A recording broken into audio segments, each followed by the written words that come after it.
Hello, good morning. આપણે સંયોજિત વિધેયના વિકલિતની વાત કરતા હતા. થોડા ઉદાહરણો સમજ્યા છીએ.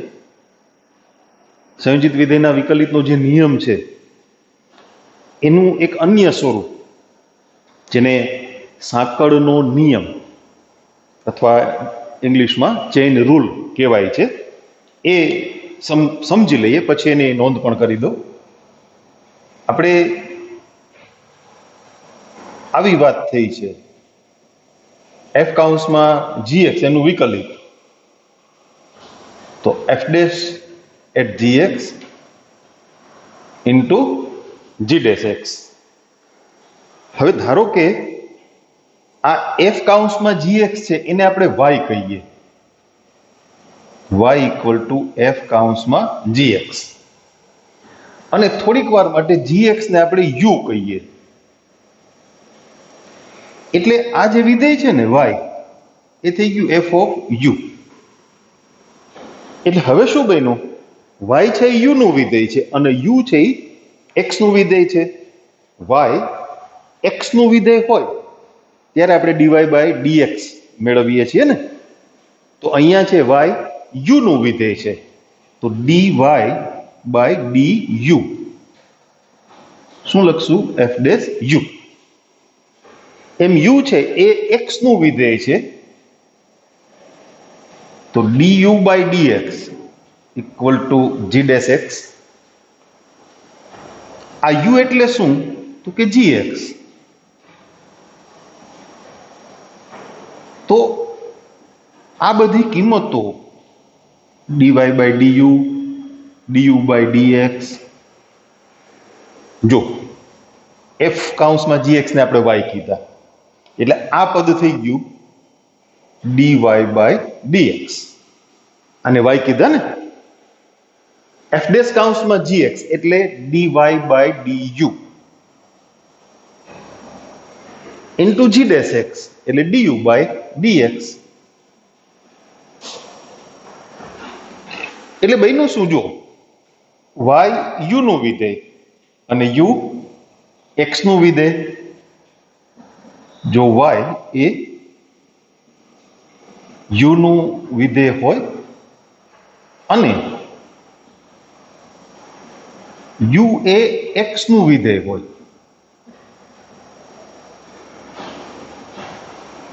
y ડાયરેક્ટ x નું વિધેય નથી, y u નું વિધેય છે, u x નું વિધેય છે. તમે dy બાય dx મેળવી શકો આ સૂત્રથી. તો dy બાય dx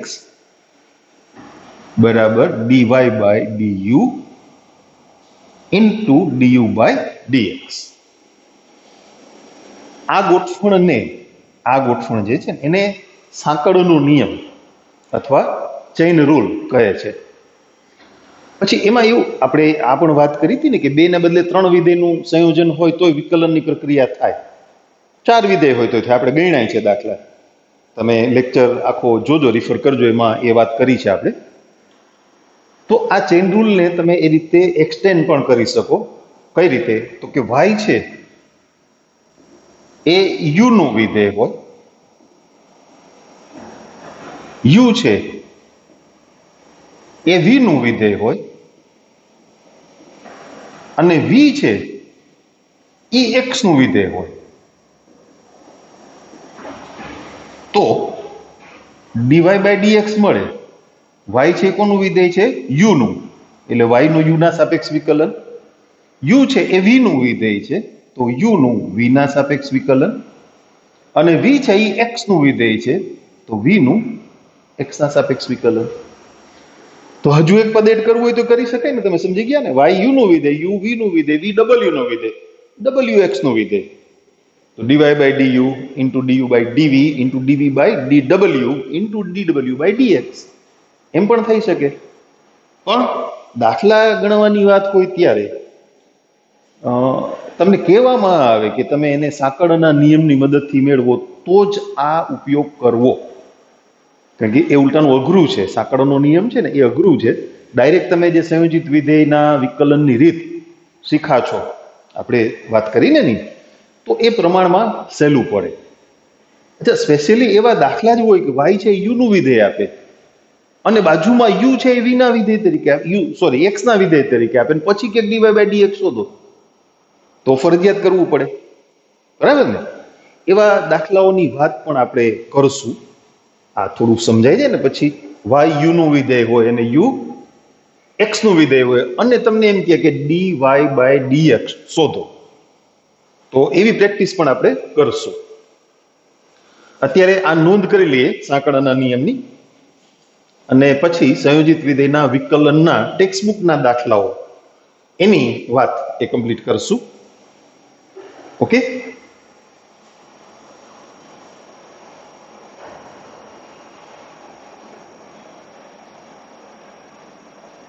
સાંકળનો નિયમ, જેને ઇંગ્લિશમાં ચેઇન રૂલ કહે છે. આપણી પાસે સંયોજિત વિધેયના વિકલિત માટે આ સૂત્ર છે, dy by dx of f કાઉન્સમાં gx, તો equal two f dash at gx into g dash x. ધારો કે y ઇક્વલ ટુ f કાઉન્સમાં gx અને u બરાબર, આપણે નીચેના સ્ટેપમાં એની લઈએ, y બરાબર f ઓફ u, જ્યાં u બરાબર gx, તો dy by du એટલે f dash u, du by dx એટલે g dash x. u તો આપણે ધાર્યા છે ને, મૂકી દઈએ કિંમત.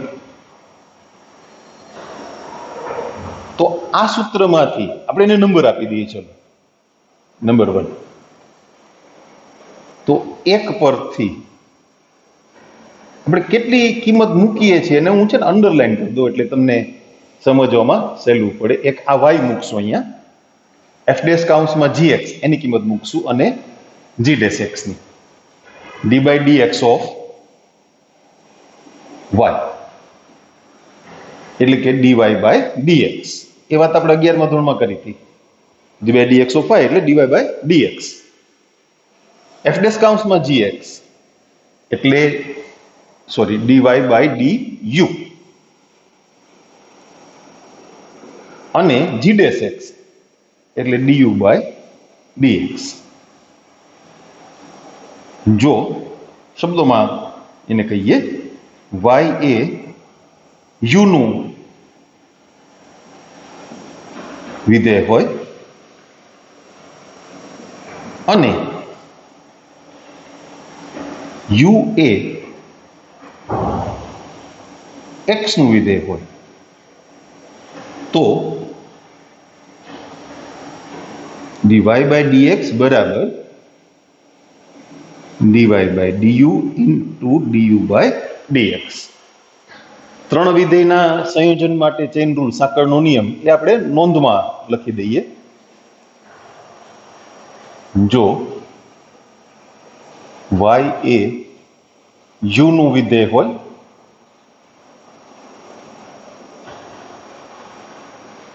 u એ v નું વિધેય હોય અને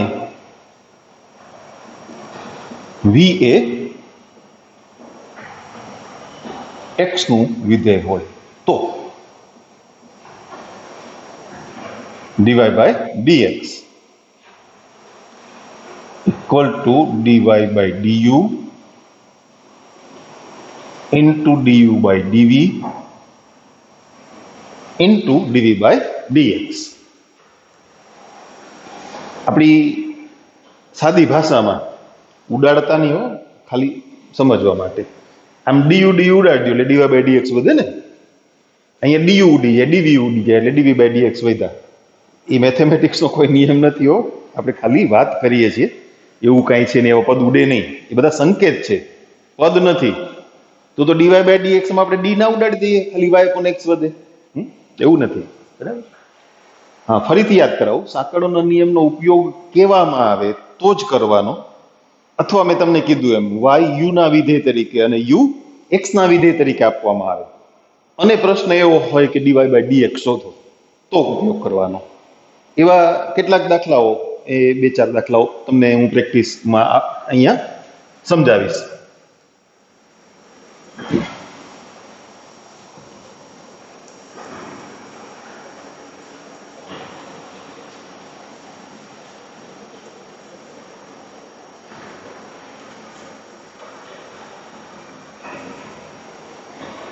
ચાલો હવે ટેક્સ્ટબુકમાંથી, હા, એક થોડી સ્પષ્ટતા કરી લઈએ આપણે. ટેક્સ્ટબુકમાં તમારે 5.1 સ્વાધ્યાય સુધીનો ટોપિક એ હમણાં કરવાનો નથી. ટેક્સ્ટબુક ખોલો તો 5.1 સ્વાધ્યાય પૂરું થાય એ પછીની વાત આપણે શરૂ કરી છે. એમાં સંયોજિત વિધેયનું વિકલિત, પેજ નંબર 134, એના પર એ ટોપિક શરૂ થાય છે. આપણે ત્યાંથી શરૂ કર્યું છે. 5.1 વાળી જે વાત છે ને એ ચેપ્ટરમાં સૌથી આપણે છેલ્લે કરવાના છીએ, હમણાં નહીં. એનું કારણ છે કે એમાં થોડુંક વધારાને ગણતરી કરવાની હોય, પ્રેક્ટિસ માટે થોડા વધારે દાખલા ગણવાના હોય, તો પ્રતિવિધેયના વિકલિત ને એ બધી વાતો પણ આવે, જ્યારે તમારા ટેક્સ્ટબુકના જે દાખલાઓ છે એમાં નથી. એટલે એ જો અત્યારે હું કરવા જાઉં તો વધારાના દાખલામાં પાછું પ્રતિવિધેયના વિકલિતની વાતો આવે તો એના પ્રમાણિત સ્વરૂપ તમે જાણતા નથી, બરાબર. અચ્છા, લોગનો ઉપયોગ આવે વિકલનમાં તો એ પણ નથી જાણતા. એટલે એ ટોપિકને આપણે છેલ્લે કરશું, ચેપ્ટરના એન્ડમાં. અત્યારે સમજાવવા માટે જે વાતો છે ને એને પણ આપણે ગણતરીમાં લેતા જઈએ છીએ, નંબર નહીં આપીએ. એક આવું વિધેય સમજાવવા માટે લીધું છે, 2x + 1 એની 3 ઘાત. આપણે પ્રેક્ટિસમાં જે દાખલાઓ ગણ્યા છે એમાં ઘણી બધી વાતો કરી છે ને. સૌથી પહેલા કોનું વિકલન કરવાનું છે? ઘાતનું. એટલે 3 ગુણાકારમાં આવશે 2x + 1 ની 2 ઘાત. એના ગુણાકારમાં 2x + 1 નું વિકલન, d/dx of 2x + 1. હવે 2x + 1 નું વિકલન એ તો આવડે ને, 2x નું 2 અને 1 નું 0, એટલે ફાઇનલ આન્સર થશે 6 × 2x + 1 નો સ્ક્વેર. ઉદાહરણ 21.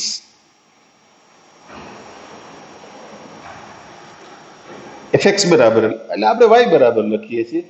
તમે fx બરાબર એ લખી શકો, d/dx of fx એમ લખવું પડે. અહીં fx હોય ને, y નું વિકલન dy/dx લખાય. fx હોય તો શું લખાય? d/dx કૌંસમાં fx. એ 11મા ધોરણમાં આપણે વાત થઈ છે. ઓકે, આ 2 ઘાત છે ને સાઈનની નથી, x ની છે. એટલે પેલા ઘાતનું વિકલન નહીં થાય, પેલા કોનું વિકલન થશે? સાઈનનું. સાઈનનું વિકલન cos x². હવે x² નું વિકલન ગુણાકારમાં, એ સંયોજન થયું ને, x ના બદલે x² આપ્યા છે, x² નું વિકલન 2x, એટલે થશે 2x × cos of x². 22મું ઉદાહરણ જોઈએ.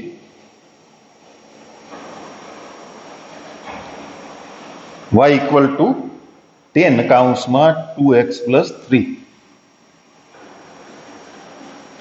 એ આના જેવું જ સંયોજન થયું, 21મા ઉદાહરણ જેવું જ.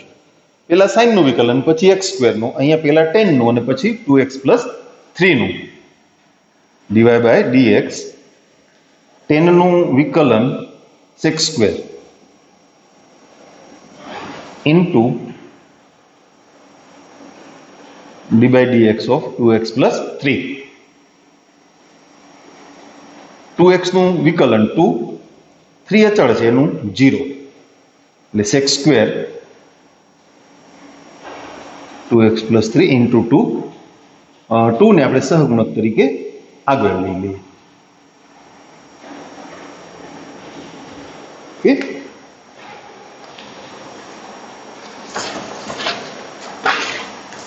23મું ઉદાહરણ જોઈએ.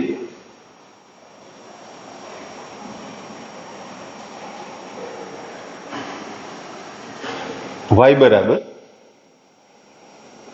sin કૌંસમાં cos x square. Cos x square છે ને એ આના જેવું છે. ઘાત છે એ કોની છે? એક્સ ની. બરાબર? એટલે પહેલા સાઈન નું વિકલન થશે, પછી કોસ નું અને પછી એક્સ સ્ક્વેર નું. ત્રણ વિધેયનું સંયોજન થયું. ફરીથી જો, પહેલા કોનું વિકલન? સાઈન નું. કોસ એક્સ સ્ક્વેર એમને એમ રહેશે. પછી કોનું વિકલન? કોસ નું. એક્સ સ્ક્વેર એમને એમ રહેશે. અને પછી એક્સ સ્ક્વેર નું વિકલન. સ્ટેપ બાય સ્ટેપ કરશું આપણે. સાઈન નું વિકલન કરીએ કોસ. હવે કોનું વિકલન કરવાનું થશે નેક્સ્ટ સ્ટેપમાં? કોસ એક્સ સ્ક્વેર નું. કોસ કૌંસમાં કોસ એક્સ સ્ક્વેર, કોસ નું વિકલન માઇનસ સાઈન એક્સ સ્ક્વેર. હવે કોનું વિકલન કરવાનું છે? એક્સ સ્ક્વેર નું. બરાબર છે? કોસ કૌંસમાં કોસ એક્સ સ્ક્વેર, પછી ગોઠવીએ એક્સ સ્ક્વેર નું વિકલન 2x. એને આગળ લઈ લઈએ, માઇનસ નિશાની પણ આગળ લઈ લઈએ. Minus 2x into cos of cos x square into sine x square. સ્વાધ્યાય 5.2.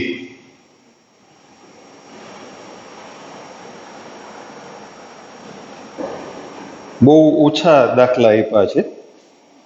એમાં 9મો અને 10મો એ દાખલા તો હમણાં ગણવાના નથી. આપણે 5.1 ની વાત જે બાકી રાખી છે ને એની સાથે લેવાના છે. એટલે 8 સુધીના દાખલા આપણે ગણવાના થશે. એમાં પહેલું y બરાબર sine of x square plus 5. એ બિલકુલ આના જેવું જ થયું. સાઇન ઓફ એક્સ સ્ક્વેર એને બદલે sine of x square plus 5. તો ડીવાય બાય ડીએક્સ, પેલા સાઇન નું વિકલન કરશું કોસ એક્સ સ્ક્વેર પ્લસ 5, એના ગુણાકારમાં એક્સ સ્ક્વેર પ્લસ 5 નું વિકલન. અચ્છા, એક્સ સ્ક્વેર પ્લસ 5 નું વિકલન 2x પ્લસ 5 છે એનું તો 0 થાય ને, એક્સ સ્ક્વેર નું 2x.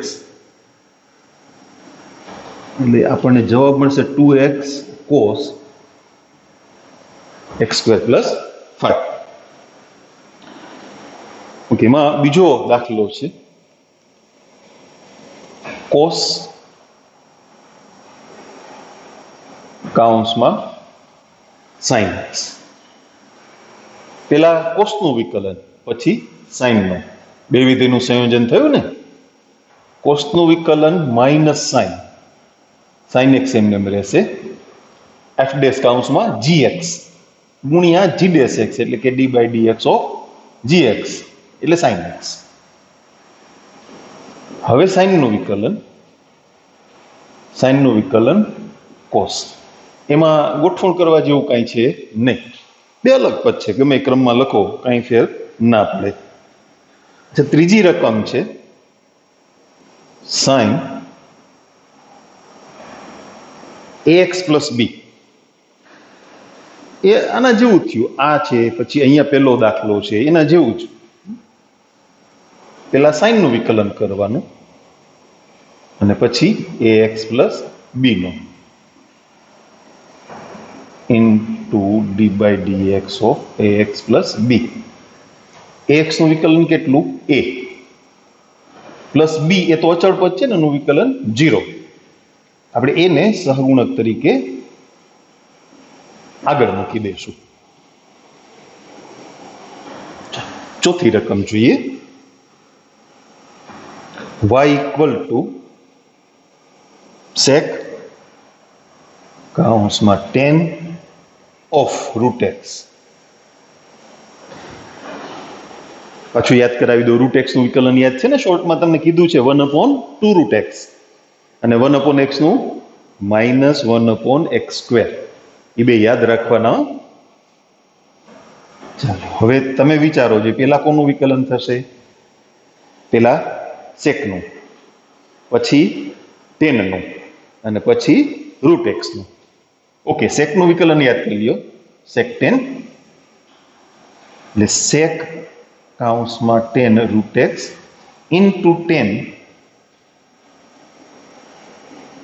કૌંસમાં 10 રૂટ એક્સ. આ સેકનું વિકલન લખ્યું. સેક y બરાબર સેક એક્સ હોય તો વિકલન શું? Sec x into 10x. હવે એના પછીનું અંદરનું વિધેય એનો વારો. કોણ છે અંદરનું વિધેય? 10 ઓફ રૂટ એક્સ. અચ્છા, 10 નું વિકલન સેક સ્ક્વેર. પેલા બે પદ એ વિકલન થઈ ગયું છે એટલે એમને જ લખવાના છે. વિકલન કરતા મળેલા પદ છે. 10 નું વિકલન સેક સ્ક્વેર ઇન્ટુ, હવે કોનો વારો આવ્યો? રૂટ એક્સ નો. D by d x of root x. Root x નું વિકલન કેટલું? 1/2 રૂટ એક્સ. તો બરાબર યાદ રહી ગયું છે ને?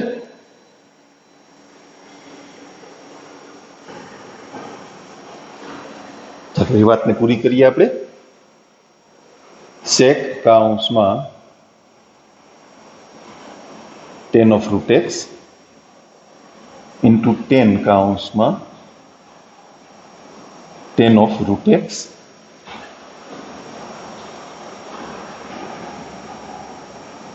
Into sec square root x into 1/2 root x. એ 1/2 રૂટ એક્સ ને તમે આગળ લઈ શકો. બીજું કંઈ સાદુરૂપ પોસિબલ નથી ને, ગુણાકાર કરવાનું શક્ય નથી. બધા અલગ અલગ પદ છે, અલગ અલગ વિધેય છે. બાકીના પદ જેમ છે એમ લખી નાખશું આપણે.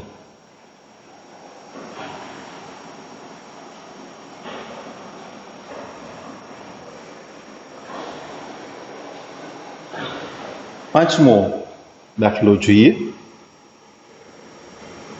y equal to sin ax plus b એના છેદમાં cos cx plus d. ભાગાકારનો નિયમ લાગશે ને, સાદુરૂપ નહીં થાય. જોજો, સાઇન અપોન કોસ એટલે 10 ના કરતા બે અલગ અલગ સંખ્યાના વિધેય છે. સાઇન આલ્ફાના છેદમાં કોસ બીટા હોય તો 10 માં ન ફેરવી શકાય ને. ભાગાકારનો નિયમ લગાડીએ. કોસ cx plus d છેદનું પદ એમને, એના ગુણાકારમાં અંશનું વિકલન d by dx of sin ax plus b minus, હવે અંશનું વિધેય એમને છેદના વિધેયનું વિકલન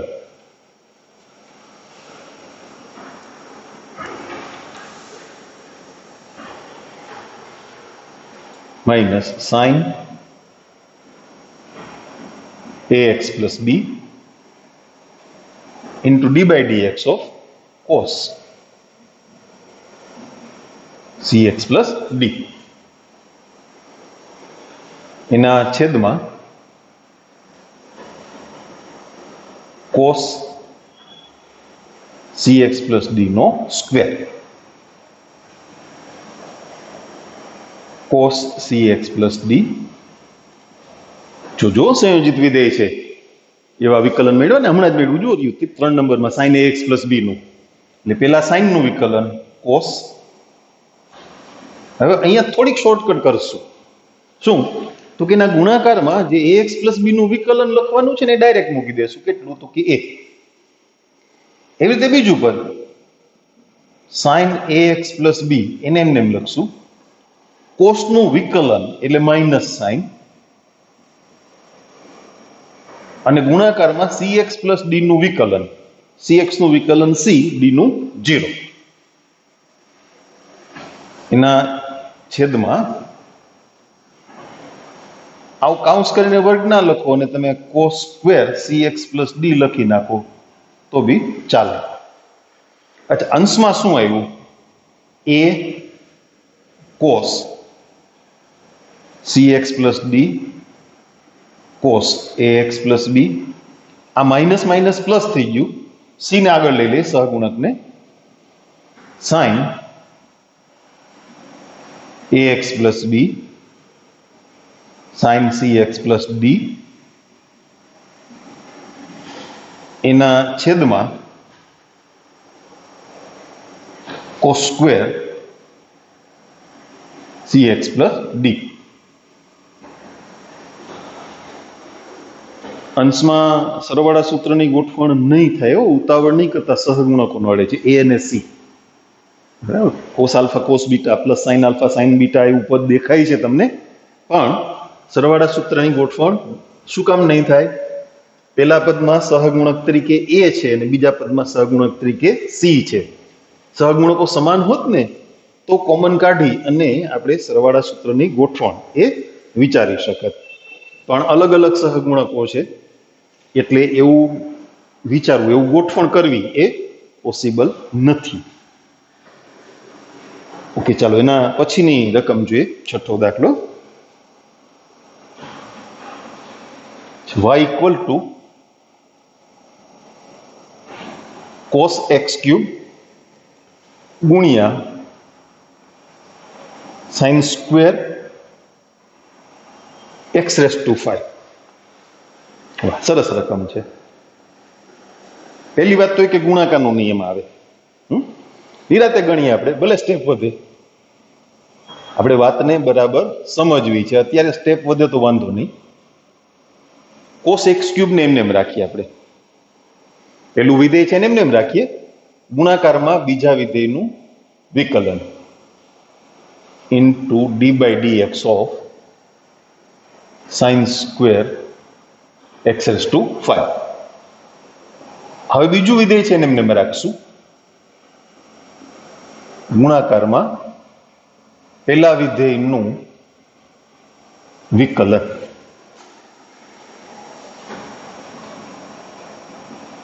cos x ક્યુબ.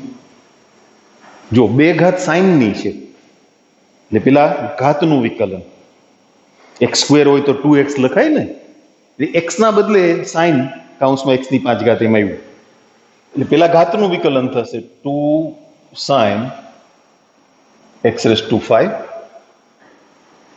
હવે ગુણાકારમાં કોનું વિકલન લખવાનું છે? x ની 5 ઘાતનું નહીં, સાઇનનું. આ તો બે ઘાતનું વિકલન થયું ને. સાઇનનું વિકલન શું? cos. બરાબર, આપણે કામ કરીએ, ભલે થોડાક સ્ટેપ વધે, આપણે આમ નિયમ અનુસાર ચાલીએ એટલે તમને બરાબર સમજાય. પછી તમે શોર્ટકટ કરો, વાંધો નહીં. પેલા ઘાતનું વિકલન થયું into d by dx of sine x raise to 5. અચ્છા, બીજા પદમાં ભેગા ભેગું ગણતા જઈએ ને, ત્યાં પેલા કોનું વિકલન થશે? કોસનું. 3 ઘાત છે કોસની નથી, એક્સ ની છે. જો અહીંયા આપણે 5 ઘાત માટે કઈ વિચાર્યું નહોતું. શું કામે? એ એક્સ ની ઘાત છે, સાઇન ની નથી. એટલે અહીંયા કોસનું વિકલન માઇનસ સાઇન એક્સ ક્યુબ, અને એના ગુણાકારમાં હવે આવશે એક્સ ક્યુબ નું વિકલન, cos x cube 2 sin x raise to 5. Sine નું વિકલન cos ઇન્ટુ હવે x ની 5 ઘાતનું વિકલન d by dx of x raise to 5. આ માઇનસ નિશાની છે ને આપણે આગળ કરી લઈએ, ગુણાકારમાં છે ને બે પદ, સાઇન સ્ક્વેર x ની 5 ઘાત ગુણ્યા sine x cube, x cube નું વિકલન 3x સ્ક્વેર. અહીં એક વિકલન બાકી છે ને જો. ઓકે, તમારે આ બે પદને ભેગા કરીને લખવા હોય તો લખી શકો આ બેને, અથવા તમારે સાઇન વાળું પદ પછીથી કોમન કાઢવું હોય તોય થાય, એ ગમે તે ગોઠવણ કરી શકાય. જોઈ લઈએ આપણે. હાલો, cos x ક્યુબ હમણાં એમને રહેવા દઉં છું, પછી તમને બે ઓપ્શન આપીશ. પેલા એક વિકલન બાકી છે ને x ની 5 ઘાતનું, એ લખી નાખીએ આપણે, એટલે 5 ગુણ્યા x ની 4 ઘાત માઇનસ આ પદની કાંઈ ગોઠવણ નથી આપતા હમણાં, જેમ છે એમ રહેવા દઈએ. હવે વિચારીએ, એના બે ઓપ્શન થાય. જો x ની ઓછામાં ઓછી ઘાત કેટલી? 2, અને સાઇન x ની 5 ઘાત સાઈન વાળું પદ x ની 5 ઘાતનું સાઈન, એમાં 1 ઘાત છે ને, અહીંયા 1 ઘાત છે, અહીંયા 2 ઘાત છે, બાકી કાંઈ કોમન નીકળવાનું નથી. એટલે એક ગોઠવણ આવી થાય x² sin x⁵ આ કોમન કાઢો. હવે શું વધશે જોઈએ. જુઓ, આ 2 અને 5 એટલે ગુણાકાર કેટલો થઈ ગયો 10. x ની કેટલી ઘાત કોમન કાઢીએ આપણે 2, એટલે કેટલી ઘાત વધી 2.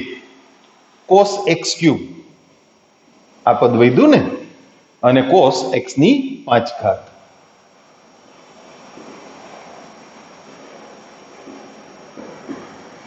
આ કોમન કાઢ્યું, x ની 2 ઘાત કોમન કાઢી. ઓકે, બીજું પદ જો, એમાં સહગુણક શું હોય તો 3. આ 2 ઘાત વાળું પદ છે ને, 1 ઘાત વાળું પદ આપણે કોમન કાઢ્યું છે, એટલે બાકી રહેશે sin x ની 5 ઘાત ગુણ્યા sin x³. હવે કાઉન્સ કરવાની જરૂર નથી હે ને, આપણને સમજાઈ ગયું શું કહેવા માંગે છે. અહીંયા કાઉન્સ ના કરો તો ચાલશે. આ એક ગોઠવણ થઈ. અથવા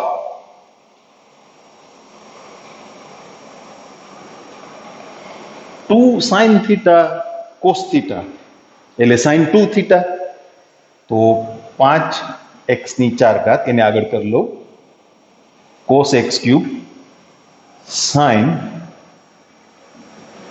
2x⁵. થીટાની જગ્યાએ x⁵ છે, 2 sin થીટા cos થીટા એટલે sin 2 થીટા માઇનસ ત્યાં 3x² છે ને આગળ કરી લઈએ, sin સ્ક્વેર x⁵. હવે તમે ઈચ્છો તો x ની 2 ઘાત કોમન લખી શકો, તો શું વધશે 5x² ગુણ્યા cos x³ ગુણ્યા sin 2x⁵. x² કોમન કાઢ્યા છે એટલે 3 sin square x⁵ into sin x³. આવી ગોઠવણ પણ કરી શકાય. MCQ માં હોય તો ખબર ના પડે ને કયો જવાબ આપે, એટલે આપણને બધી ગોઠવણ કરવાની પ્રેક્ટિસ રાખવાની. ઓકે, જોઈ લેજો, મેં પાછળ જવાબ નથી જોયો કઈ ગોઠવણ છે.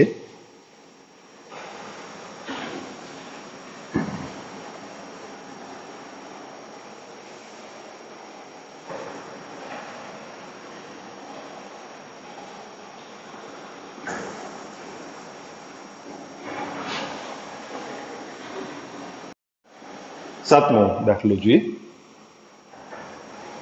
y equal to 2 into under root cot કૌંસમાં x².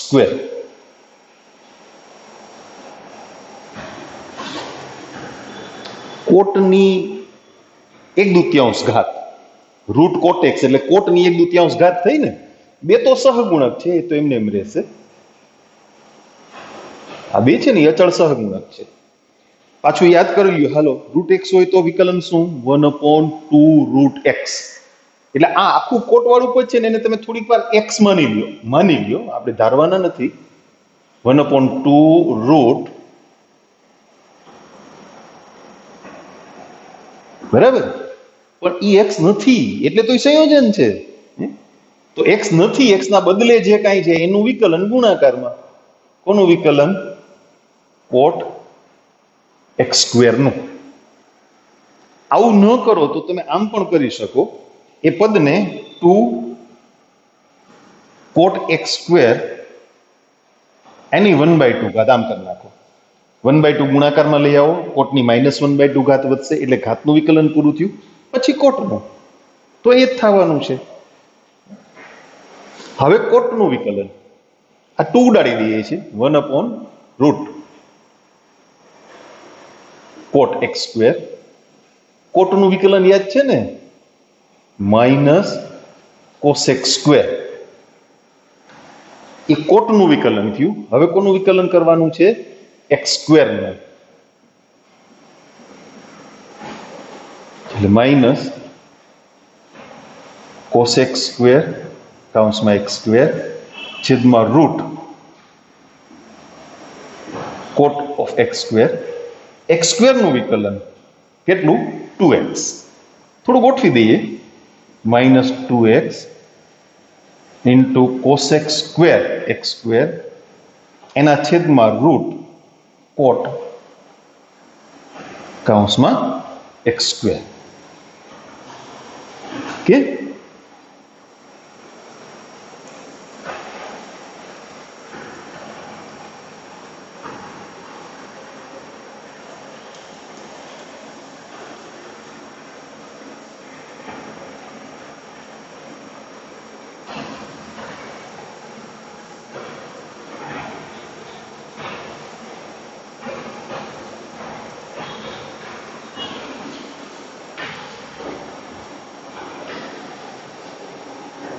આઠમી રકમ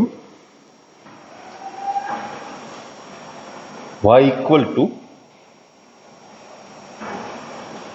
cos ઓફ રૂટ x. આવું છે. પેલા કોનું વિકલન થશે? કોસનું. કેટલું?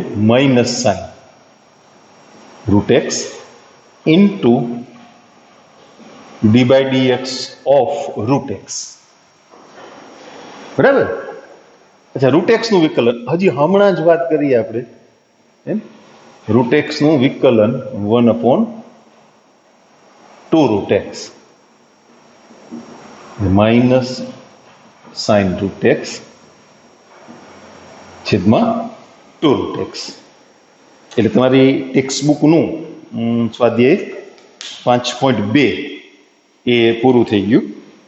પછી તો અલગ અલગ પ્રકારની રીતો શરૂ થઈ જાય છે.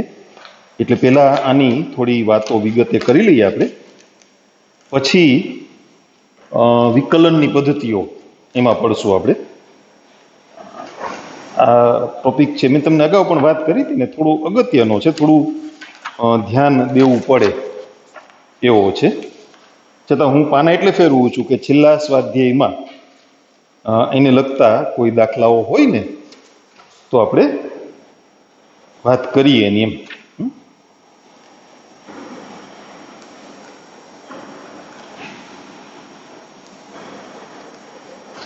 યસ